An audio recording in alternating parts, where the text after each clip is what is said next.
lagi dengan Irwan di sini dan kita akan lanjut di episode ketiga dari Janda, Jadul nan Menggoda. Korban kita kali ini adalah HP yang bisa dibilang rada jadul ya, karena rilis 5 tahunan kalau nggak salah ya. Buset, lama banget ya. Dan karena bosan selalu Android, kali ini kita akan ngebahas yang agak berbeda, yaitu iPhone 5. Alasan kenapa saya pilih HP ini tentu adalah karena price to performance-nya yang menurut saya sangat menggiurkan. Pertama dirilis HP ini harganya setara biaya umroh, tapi sekarang kamu bisa dapetin dengan harga di bawah 20 juta lagi, di bawah 2 juta. Percaya atau enggak, desain HP ini bisa dibilang legendaris karena jadi inspirasi dari begitu banyaknya HP-HP lain yang rilis setelahnya. Desain khasnya sangat identik sob, dengan sudut tegas dan chamfer di bagian pinggir serta dimensi yang bisa dibilang kecil pakai banget. Kenapa saya bilang kecil banget? Karena untuk sekarang standar HP itu kalau nggak 5 inch ya 6 inch. Nah, sedangkan HP ini ukuran layarnya hanya 4 inch saja. Jadi kalau jatuh dari kantong ya mungkin nggak kerasa. Beda sama HP yang lebih berat yang kalau jatuh dari kantong akan bunyi kayak nangka jatuh gedebuk gitu misalkan. Karena ukuran layarnya yang kecil udah pasti sangat enak dipakai satu tangan. Tapi tetap nggak cocok buat semua orang ya. Apalagi buat kamu yang jarinya jempol semua. Walau layarnya kecil, tapi kualitas layar HP ini masuk kategori jempolan sob. Lanjut ke spesifikasi. Nah, spesifikasi di HP ini tuh agak bikin kita senyum-senyum sendiri. Terus kita bakal ngomong, buset, cupu amat ya.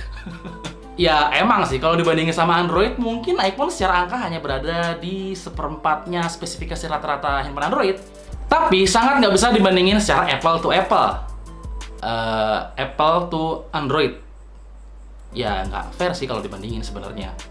Yang spesial dari device-device Apple adalah kompatibilitas iOS terhadap hardware-nya, yang menurut saya masih terbaik sampai saat ini. Dengan hardware yang cupu yang hanya dual core dan RAM 1 GB, performanya justru kerasa smooth sob dan nyaris nggak kerasa lag. Lebih anehnya lagi, buat main game malah nggak kerasa lag sama sekali. Smooth banget. Aneh kan? Kalau kita intip App Store milik Apple, jamin nggak akan kecewa karena aplikasinya banyak banget. Malah ada beberapa orang berpendapat bahwa aplikasi di App Store-nya Apple itu lebih baik dibandingkan Play Store-nya Android.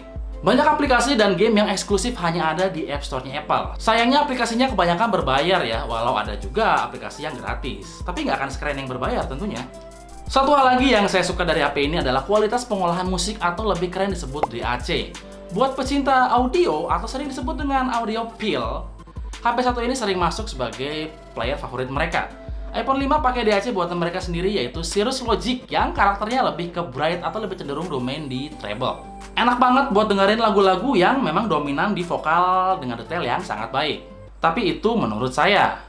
Di bagian kamera HP ini juga bisa dibilang agak ketinggalan zaman karena masih pakai setup yang kerasa jadul.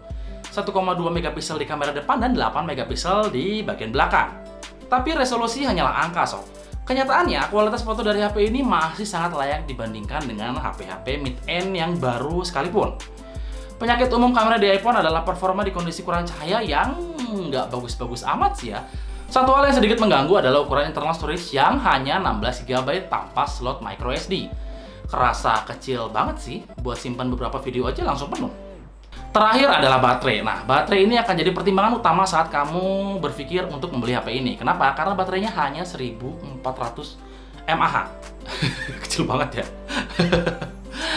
Karena kalau kita lihat dari angka, sekarang itu 1400 itu kayak Android aja rata-rata 3000 ke atas sih, kalau nggak 3000, 4000. Tapi sulit untuk bilang baterai di HP ini boros sob. Tapi sulit juga untuk bilang kalau baterai di HP ini nggak boros. Jadi so-so lah, dibilang boros ya enggak, dibilang nggak boros ya enggak juga. Biasa-biasa aja. Tapi kalau hanya buat media sosial sih seharian masih kuat. Jadi cas di pagi, sorenya masih agak kesisa lah. Asal jangan main game. Jadi kesimpulannya, apakah HP ini masih layak dibeli? Menurut saya, layak.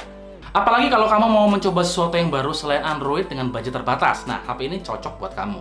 Jika sobat punya pendapat lain, monggo tulis di kolom komentar. Dan jika menurut kalian video ini berguna, silahkan klik tanda jempol ke atas dan jangan lupa untuk share video ini.